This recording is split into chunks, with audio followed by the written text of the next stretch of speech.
A top AEW star has huge praise for a top free agent, and AEW have unveiled a major change to AEW Dynamite. But first, let's get to the quickfire headlines, as in the latest edition of the Wrestling Observer newsletter, Dave Meltzer would provide an update on Adam Cole, who is currently out of action following a concussion. It would be revealed that Cole is doing better, although there is still no word on when he'll be back on AEW television, and the report notes he's doing much better. The last I heard is they were being cautious. Don't have any time frame for a return. With concussions, you can't predict time frame. WWE Hall of Famer Charles Wright, known for his time in WWE as Papa Shango and The Godfather, would take to Facebook this week to reveal that he's undergone hip replacement surgery, with him providing an update on his status from his hospital bed. And Wright would say, "Hip replacement surgery went real well, and I will say that morphine is a hell of a drug."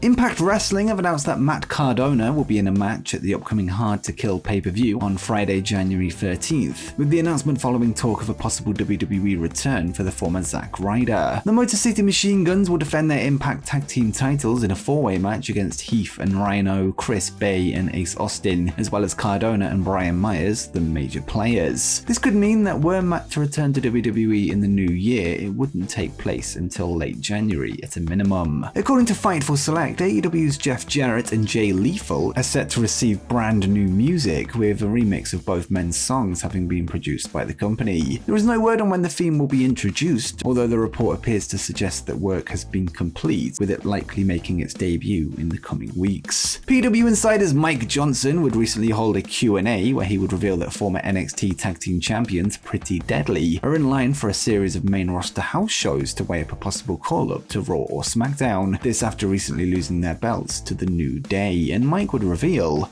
there were rumblings right after Pretty Deadly lost the WWE NXT tag titles that they could be getting a look and working some house shows in January, but beyond that, nothing that I am aware of. AEW star Jeff Hardy was arrested and charged with DUI back in June, with him still in the midst of the legal process. Whilst Hardy was scheduled to appear in person for a pre-trial hearing on Wednesday, his team would apply to delay it. While PW Insider notes that the motion to postpone Jeff's pre-trial hearing was approved by the court on December 20th, with it now being moved to January 18th, 2023. This is now the fourth delay for the court appearance, which was set for July, then October, and then November, and then December, and now January, with Hardy's attorney seemingly trying to resolve the case through a plea agreement. Elsewhere on Fightful Select, a report will address recent online rumors that AEW All-Atlantic champion Orange Cassidy is currently working without a contract. According to Fightful, this is not actually the case, with them noting there were Twitter rumors a while back of Orange Cassidy working without an AEW contract. We had it confirmed that that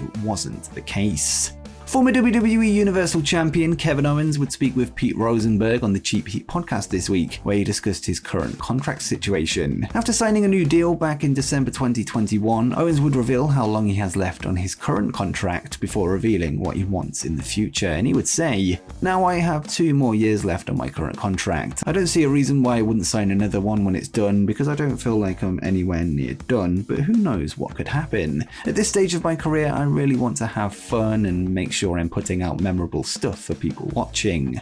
Mandy Rose would recently drop her NXT Women's Championship to Roxanne Perez, with the former champion then being released from the company due to the nature of content being posted on her Fantime page. Speaking with BT Sport this week, Perez would discuss her interactions with Mandy before the match, with her noting, "Mandy is so amazing. She's honestly one of the best and sweetest humans I've ever met. Since the moment I stepped into NXT, it's nerve-wracking to be surrounded by people that you've been inspired by, and one of my first few matches was against her for the NXT Women's Championship. She's always been so sweet to me. She's always given me the best advice. Before and after the match, she gave me a big hug and we were both crying together. It was cool because she was really happy that she was able to pass it down to me. I've gotten so close to her within the last few months. No matter what, she's going to be amazing. She's going to do amazing things." It appears that the WWE return of Chelsea Green is edging closer after Fightful Select would discuss the recent closure of her OnlyFans page. Whilst the story only hit news sites in the past couple of days, the report notes that Chelsea actually shut the page down last week. The paragraph closes by simply saying that Chelsea is heading to WWE. This was seemingly further confirmed on Twitter by Green herself, with her posting images from her last run in WWE out of context. WWE and social media superstar Logan Paul Paul would be the subject of a 3-part investigative documentary produced by CoffeeZilla, with the third and final installment being released last night. The series, titled Investigating Logan Paul's Biggest Scam, exposes a recent project named CryptoZoo, a cryptocurrency-based video game that lets players earn money, the project led by Logan himself. Paul is being accused of scamming thousands of dollars out of investors, with the trail uncovering leads to some shady people, to say the least. Given the amount of information revealed in the videos that span over 1 hour in total, I couldn't even begin to cover it all, but suffice to say, it's not a good look for the social media star, with him likely set for a legal battle with investors who have lost hundreds of thousands of dollars in some cases due to broken promises from the project's team.